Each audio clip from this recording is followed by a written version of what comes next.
What's up, everybody? Matt Malatesta back in the coach's corner. Story of the year. Story of the year in basketball in the city of Houston. Coach Chris Caesar at Aldine High.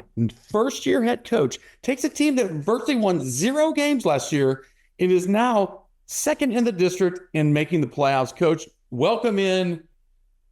Okay, I mean, I don't want to unveil your secret sauce, but Coach, just talk about when you get this job, what did you see what were the pieces that you liked and you thought, hey, I could do something here?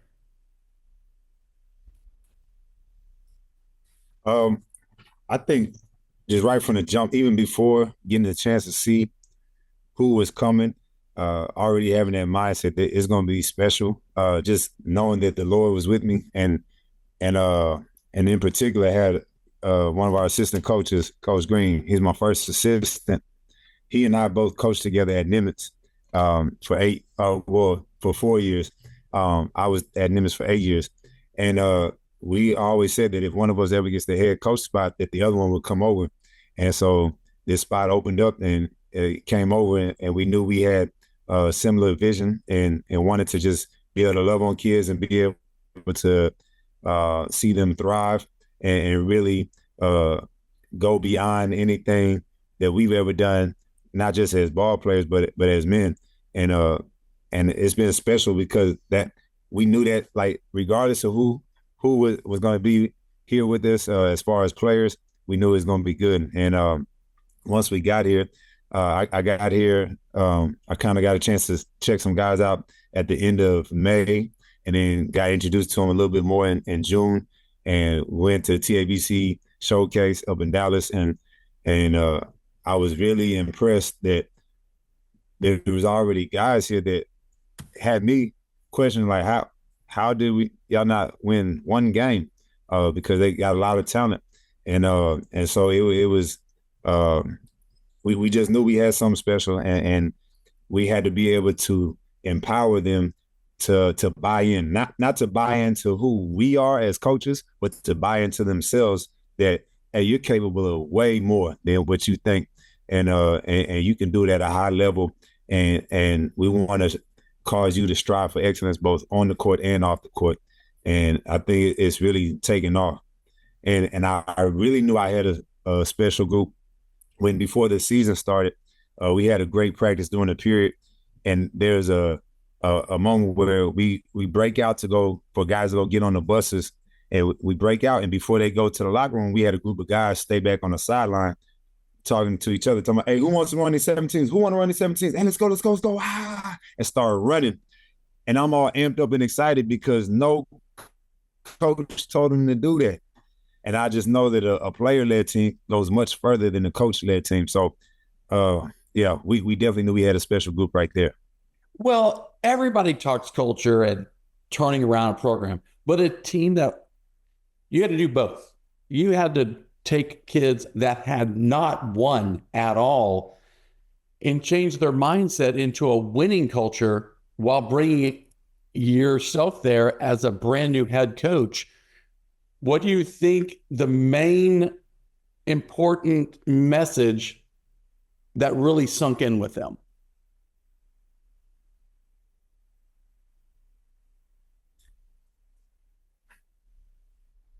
I think for them, it was knowing that I'm going to love them, and I'm going to really allow them to play freely, because I'm always a player before a coach, and I'm always in the mindset of how are our guys feeling, how are they moving, are they worried about a mistake, are they worried about a missed shot, because that's not what I want them to focus on. I want them to focus on whatever you do. Hey, the pros make mistakes, the pros miss shots, move on to the next play, and let's have fun competing. And I think that's a big thing, that we fuel them to play with confidence, and to have fun competing. And when you're able to do that, you're able to get through the levels, because there's levels to this. There's playing basketball, there's competing, basketball, and then there's dominating. And we're trying to advance to the dominating level where we're doing this consistently and having fun while we do it. And I think that's something that they notice about me is that I'm going to allow them to play through mistakes and allow them to play through hang-ups and miss-ups because I know that they all add value some way, shape, or fashion to this program. And when they're released to do so, to showcase what they can really do, and then you mix that with them learning how to do it even better, it empowers them to do some great things. And I think that's what they are taking from me and from our coaching staff is that, hey man, we actually got greatness already laced in our DNA, and we could take this thing higher. What do you think the strength is of this team? Is it offense? Is it defense? Is it pace of play? What, as a coach, what do you think the strength of this team is? It's definitely our defense. Just the intensity that we have. And it even starts just in our warm-up. We have the end of our warm-up every single day. We have a portion where guys, they have to dive on the floor, and whoever's in the middle at the time, they got to shout out on the floor, and then everybody else echoes, "That's our ball." And they're constantly diving on the floor. That's our ball. On the floor. That's our ball. And they do it all the way to half court, and then they get up and take off and run. And we do that every single day. And it's just a mentality that whatever it takes, if we have to dive on this floor, if we have to get after it, like that's our ball out there. We're not giving up anything. And we understand that defense is our catalyst for great offense and for us to get this ball rolling. So next up are the playoffs. The playoffs start next week. And the light gets a little brighter. What do you think will be the keys for y'all in the postseason? The keys are to truly have that mindset before we even step on the court, that this is our game to win. And having that mindset, you still have to respect the game and respect the opponent. You never go in thinking just say la vie, whatever happens. Like, no, you prepare for it ferociously. And you prepare with the mindset that you're on a hunt and you are going to respect the game, respect the opponent, and you're going to play them like you have to play your best in order to beat them. Because the moment that you kind of scale back and like, oh, I can relax, like no, you can't relax. You got to stay poised, you got to stay composed, and you got to stay humble and hungry. And that's our big focus right now, just staying humble and hungry, and even having the mindset that when we step on the court, that's our court, it's our house, that's our ball, and we take pride in it. We're not going to let anybody come into our house trashing it up or doing whatever they want to do, regardless of what the actual location is. We're always treating it like that's our house. And I think just that victory mindset is really setting in for us. And we got to constantly take it one game, one quarter, one possession at a time. What's cool is that you started at Nimitz in the Aldine ISD, then you went to Oak Ridge, and then you came back to Aldine ISD. And this week you play Conroe, which is in the Conroe or the Conroe ISD school district. That used to be your old opponent when you were at Oak Ridge. What did you learn when you stepped away from Aldine ISD and then you came back? I definitely learned that there's different ways of doing things, but in both situations, the same thing is present, that kids need love and they need guidance and direction. And regardless of where we're at, like we can give it to them and show them that they're capable of so much more. And I've been an assistant for quite some time and just been itching to showcase what it looks like when you truly love on kids and when you truly empower them to be great and to know that the Lord is with them in every situation. And I think it's been cool to see that unfold. Like I think sometimes, for example, people that know me know that I love Jesus and know that I live my life for him. But Jesus wasn't a punk. He wasn't somebody you just push over, like, and I think sometimes as children of God, we gotta remember that, hey, we're not pushovers. We're here to be both the lamb and the lion, both to be humble and hungry, both to be gracious yet powerful. And that there's a balance in it.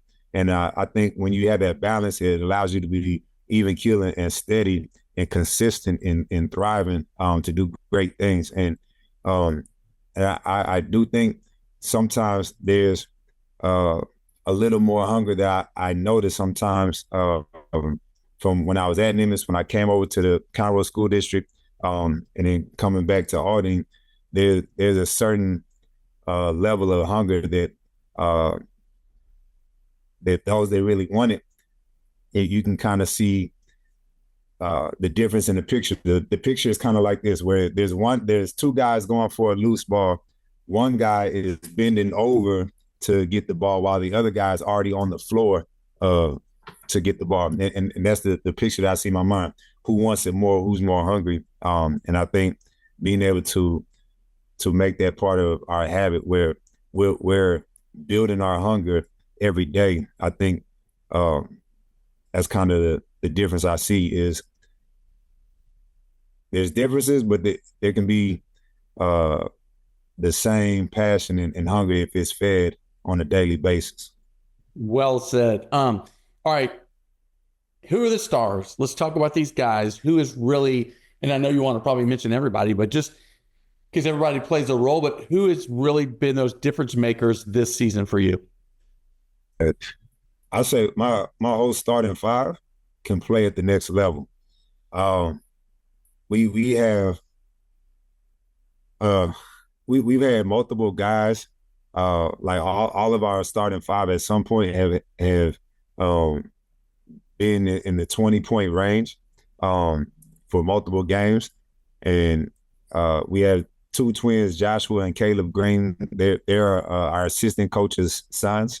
And they come with such ferociousness and tenacity that their work ethic in practice is definitely contagious. Like you have to either get on their level or get out the way. And it's cool how it transfers over to the game, and they can both affect defense and offense. Josh can jump out the gym. Caleb is extra fast. I'll tell you like this. This is why it's hard for me to say like this, because my top five, they're all leading our district in a category, right? Josh, he's leading in points per game. We got George Castro leading in rebounds per game. We got Jameson Kegler leading in assists per game. We got Caleb leading in steals per game. And then we have Nehemiah, we call him Nemo. He's also up in there for he's like right under those guys leading in those categories as well. And so it's amazing that we're able to just be able to have guys that all five guys are a threat. They're a threat on offense. They're a threat on defense. You're going to feel their presence when you're on the court with them. And then we have some other guys that come out. And we got a sharpshooter, Tony Williams. He can shoot that thing, and he has bought into really playing defense and getting after it. And then Derek Hall, he came over from football, but he's a special guy where when he comes in the game, he does something, catches your eye, and he adds some energy to the game. And then we have some other guys that step up and kind of have learned their role as far as helping to keep guys focused. And when they are able to get their quick moments to give our guys a breather and then get back and active. But we have 9 seniors on the squad, so definitely got some big shoes to fill afterwards. But this group is definitely special, and like I said, if you come and check us out, you'll see that starting five, they're a problem to deal with. What does Coach Caesar do for fun? What does he do to unwind from this wild ride? Because coaching and teaching is an everyday deal. But what do y'all do for fun? Yeah. I actually do hoop for fun. I like to get out there and get active, and I play at a high level.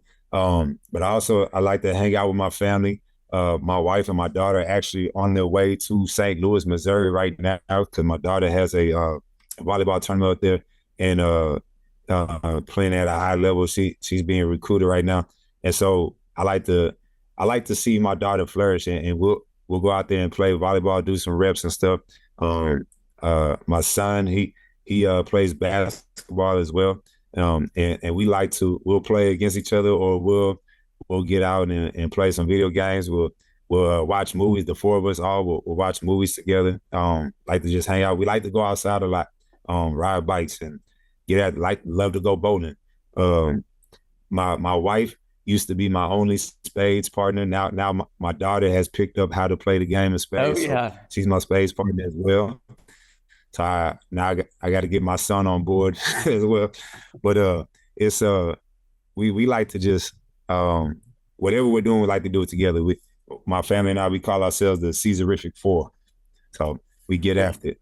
Dude, I love it. Well, hey, man, you're doing a great job. And, when I reached out to Dre Thompson, the AD over there, and Sandra Remainer, the assistant AD, they're like, you ain't going to believe this guy. He's been like the Aldine ISD Teacher of the Year. He's just super infectious. I'm like, well, it's not a surprise that he's turned this thing completely around. Amazing testimony also, Coach. Well, go get Conroe, man. Let's see what we can do and keep this ball rolling. Congrats on the success. And literally, this could be one of the best stories in the state of Texas from where you were to where you've come under your direction in 1 year. It's amazing, dude. Yes, sir, man. I appreciate you, man. All right, like hey, I this said, is man, Matt. it's always going to be for us. Like the magic number is 1. I love it. All right, hey, this is Matt with VYPE. We'll see y'all at the games. Get out there, go check that game out next week. Yes, sir. Around the playoffs. And I can tell you right now where it's going to be. It's going to be at Decaney High School at 7:00 on Tuesday, February 18th. Perfect. All right, we'll be there. Thanks, Coach. We'll see y'all at the games. Good luck the rest of the way.